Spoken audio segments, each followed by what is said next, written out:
బాబాయ్ పెనమలూరు నియోజకవర్గానికి ఈసారి బోడే ప్రసాద్ గారిని క్యాండిడేట్గా పెట్టుకున్నారు టీడీపీ వాళ్ళు.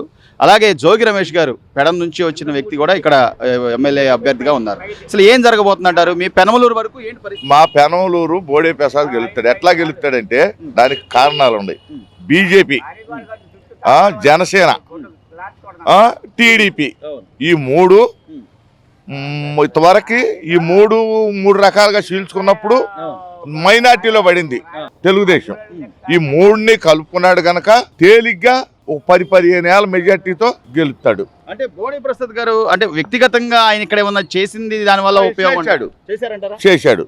ఈ డొంక రోడ్లు పోశాడు, మళ్ళా కొండ వెనకాల రోడ్లు పోశాడు. అతని వల్ల ఆయన మటుకు చేశాడు. ఆయన ఎమ్మెల్యేగా ఉన్నప్పుడు అది తప్పు లేదు. మరి 2019లో ఎలా ఎందుకని ఓడిపోయాడు అంటారు? వాడిపోయాడంటే అతను జగన్మోహన్ రెడ్డికి ఉన్న గాలి, ఆ గాలి విపరీతమైన గాలి, గాలి మంచి అవకాశమైన గాలి జగన్మోహన్ రెడ్డి గారికి. తర్వాత ఇప్పుడు గళాస్ ఉంది, అది సపరేట్ గా పొడి చేసుకున్నారు. మరి బీజేపీ ఉంది, సపరేట్ గా పొడి చేసుకున్నారు. ఆళ్ళు కాసిన ఇతరులో అన్నం వద్దే పెడితే తల గుప్పిడెత్తుకెళ్ళాక ఇక ఎంత దిగడుద్ది కదా, ఇంతే దిగడుద్ది కదా. తల గుప్పుడు ఎత్తుకుపోయాం, అందుకే నువ్వు కింగ్ అయ్యాడు. ఇయ్యాలైనా ఈ 3 కోటాలు లేకపోతే జగన్మోహన్ రెడ్డి మళ్ళీ ఇయ్యాలైనా గెలిపే.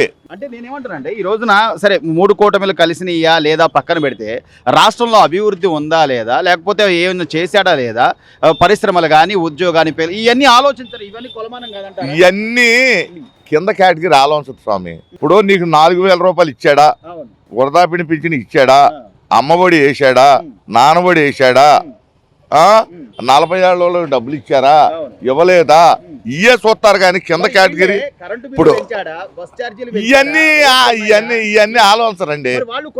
కొనుక్కుంటారు. ఈ వచ్చిన ఆనందంలో లెక్క లేకుండా డబ్బులు అవతల బారేసి తీసుకుంటారు. వస్తున్నాయి కదా ఉచితంగా వచ్చే పథకాలని ఎవరు కాదంటారు? కరెంట్ బిల్ అంటావు, పెంచుతున్నారు. ఏ పార్టీ వచ్చినా పెంచాలి. మరి అభివృద్ధి జరగాలంటే పెంచాలి. అసలు అది తీసేస్తే ఆయన వ్యాపారమే నడవదు. ఇయ్యాల మందు తీసేస్తే జగన్మోహన్ రెడ్డి గారు మందు నిషేధం చేస్తే అసలు వ్యాపారమే నడవదాయింది. ఎక్కడి నుంచి వస్తాయి డబ్బులు? ఇవన్నీ బత్తాలు కావాలి పంచటానికి. ఇప్పుడు బటన్ నొక్కాను 5 కోట్లు వేసాను, మళ్ళా బటన్ నొక్కాను 5 కోట్లు వేసాను, మళ్ళా బటన్ నొక్కాను. బటన్ నొక్కిన డబ్బులు ఈ మందు డబ్బులు మాయే కదయ్యా. ఇసుక రవాణా అంతా ఆయనకి వేసేవాళ్ళు ఉండారు. ఎట్టగంటే అమ్మఒడి, అయ్యఒడి, నాన్నబడి అని ఈ అంగన్వాడీ టీచర్లు, మళ్ళీ వీళ్ళేది ఇప్పుడు మనకి ఎల్లమ్మ డబ్బులు ఇస్తున్నారు చూడు, వాళ్ళందరూ వాలంటీర్లు వీళ్ళందరూ మా ఉద్యోగాలు పోతాయేమోనని చిన్న అయినా ఏదో నెలకు 6 ఏళ్ళు వచ్చినా ఓవరాల్ గా చూస్తే మార్పు అయితే ఉంటుంది. మార్పు బాగా ఉంది. గ్యారెంటీగా గెలుస్తాడు. సార్ బోడే ప్రసాద్ గారు ఉన్నప్పుడు ఈ నియోజకవర్గంలో ఎమ్మెల్యేగా ఉన్నప్పుడు ఏదో కొంత పనులు జరిగినాయి అంటున్నారు. ఈ గడిచిన 4.5 సంవత్సరాలు అసలు ఎలా ఉంది మీ సిచ్యువేషన్? అయితే ఏం లేదు సార్. కాకపోతే ఇప్పుడు మన్నడ దాకా వచ్చేటప్పటికి అక్కడ 4 రోడ్ల సెంటర్లో బాగా ట్రాఫిక్ జామ్ కూడా చాలా ఇబ్బంది పడుతుంది. ఈ మధ్య కాలంలో అంటే ఎలక్షన్ మూవ్మెంట్ అనే ఏమో టోటల్ మీద అది కొద్దిగా సాల్వ్ చేశారు. ఆ ప్యాచ్ ప్రస్తుతానికి అయితే అంతే. అంటే గతంలో అదే రోడ్ లో ఇబ్బందులు పడి స్కూళ్ళకి వెళ్ళలేక, హాస్పిటల్స్ వెళ్ళలేక చాలా ఇబ్బందులు పడ్డారు. అవును, వాస్తవమే. అది బోడే ప్రసాద్ గారి ఆధ్వర్యంలో పడ్డ వంతెనే అది. టోటల్ మీద అదే ఆ టైంలోనే పడ్డది అది. సో ఇప్పుడు ఇక్కడ జోగి రమేష్ అని చెప్పి వేరే పెడన నియోజకవర్గం నుంచి ఒక తీసుకొచ్చారు ఇన్ఛార్జ్ గా. ఆయన గెలిచే అవకాశాలు ఉన్నాయి అనుకోవచ్చా? గెలిచే అవకాశాలు అనేది ఇప్పుడు పూర్తిగా ఏది చెప్పలేం సార్. ఎందుకంటే 2 దిగ్గజాలే ఇక్కడ. ఎవడు కూడా గతంలో చేసిన ఆయన బెటర్ అనేది ఏం లేదు సార్. జనాలు ఓటుకు అమ్ముడు పోయినంత కాలము పరిస్థితి అనేది మీరు కానీ నేను కానీ ఎవరు కూడా చెప్పలేదు. మనం ఏదైనా నిజాయితీగా చేయదలుచుకుంటే చేస్తాడు అనుకున్నోడికి ఓటేస్తే ఎవడైనా డెవలప్మెంట్ ఉంటుంది. ఇంకొక విషయం ఏంటంటే మొత్తము స్టేట్ మొత్తము అప్పుల్లోనే కూరుకొని పోయింది. ఎవడొచ్చినా ఎవడు కూడా డెవలప్ చేయగలిగింది ఏం లేదు. ఏది నేను నేరుగా అకౌంట్ లో డబ్బులు అవును వేసి చెప్పిన అంతే కదా. సెక్రటేరియట్ తాకట్టు పెట్టినా, ఆస్తులు తాకట్టు పెట్టినా నేను పేదవాడికి డబ్బులు వేస్తా అంటే ఎట్ట సార్ ఇప్పుడు అప్పు తీసుకున్నది అది అప్పే అయింది కానీ క్యాష్ ఎట్ట అయింది. ఇప్పుడు నువ్వు సంపాదించుకుంటే నీ రూపాయి నీది అయింది. నువ్వు ఒకరి దగ్గర వడ్డీకి తెచ్చుకొని అది ఇవాళ ఖర్చు పెట్టుకుంటే అది ఎప్పుడైనా అప్పే కదా. దాని మూలంగా ఎటువంటి బెనిఫిట్స్ ఉండవు. ఇది నీ రూపాయి ఏ రోజైనా సరే దానికి వడ్డీ తేకిలు కట్టాల్సిందే. కట్టాల్సినప్పుడు నీ కుటుంబ పోషణ ఏ విధంగా ఉంటుంది, నీ పిల్లల భవిష్యత్తు ఎట్లా ఉంటుంది, ఏదైనా కానీ అది రాష్ట్ర ప్రజలందరి మీద ఉంది.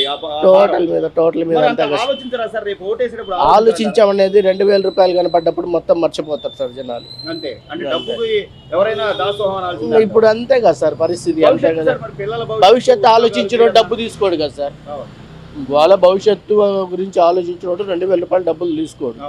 మీరు అన్నట్టు ఏది మనకు న్యాయంగా చేసిండు అనుకుంటే అది ఉంది. ప్రజెంట్ రాజకీయాలు వచ్చేటప్పటికి పూర్తిగా డబ్బు మీదే అయిపోయింది. ఆ పార్టీ అని కాదు, ఈ పార్టీ అని కాదు. పార్టీ ఫండ్ లేకుండా ఎవడు తీసుకోవట్లే. సేవ చేసే వ్యాపారం అనే రాజకీయం అనేది టోటల్ మీద ఒక వ్యాపారం లాగా అయిపోయింది.